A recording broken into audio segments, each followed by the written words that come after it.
વર્ષ 2024 સમાપ્ત થવામાં માત્ર ગણતરીના દિવસ બાકી છે અને દેશભરમાં નવા વર્ષ 2025ની શરૂઆતની તૈયારીઓ થઈ ગઈ છે।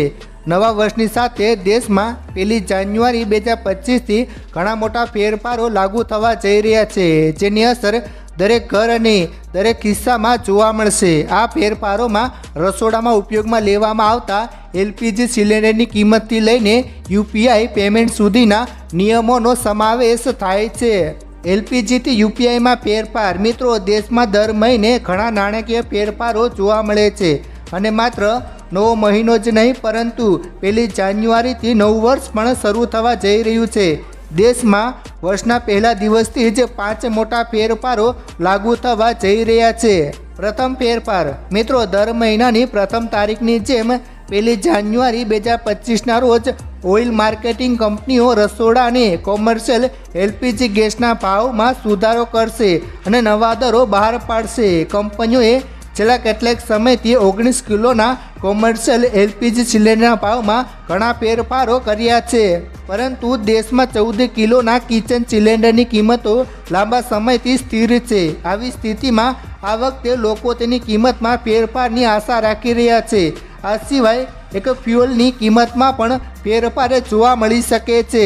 બીજો ફેરફાર, મિત્રો, નવા વર્ષના પહેલા દિવસે એટલે કે 1 જાન્યુઆરી 2025ના રોજ કર્મચારી ભવિષ્ય નિધિ સંગઠન એટલે કે ઈપીએફઓ દ્વારા પેન્શન ધારકો માટે એક નવો નિયમ લાગુ કરવામાં આવશે, જે તેમના માટે એક મોટી ભેટ છે।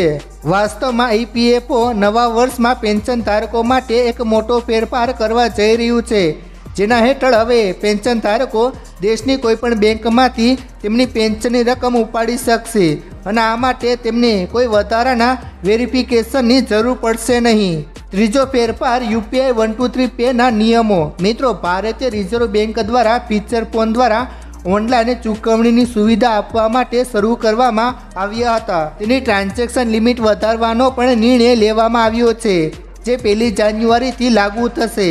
આ પછી યુઝર્સ હવે 10,000 રૂપિયા સુધીનું ઓનલાઈન પેમેન્ટ કરી શકશે। પહેલાં મર્યાદા માત્ર 5,000 રૂપિયા સુધીની હતી। ચોથો ફેરફાર, મિત્રો, ખેડૂતો માટે લોન। આગામી ફેરફાર જે 1 જાન્યુઆરી 2025થી થવા જઈ રહ્યો છે તે ખેડૂતો સાથે સંબંધિત છે।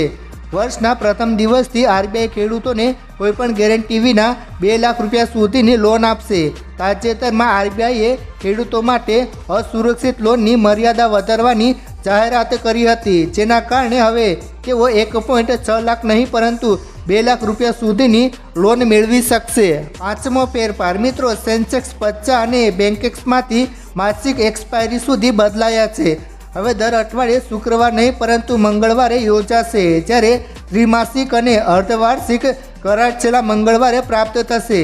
બીજી તરફ એનસીએ ઇન્ડેક્સ નિફ્ટી 50 માસિક ટ્રાન્ઝેક્શન માટે ગુરુવાર નક્કી કરવામાં આવ્યો છે।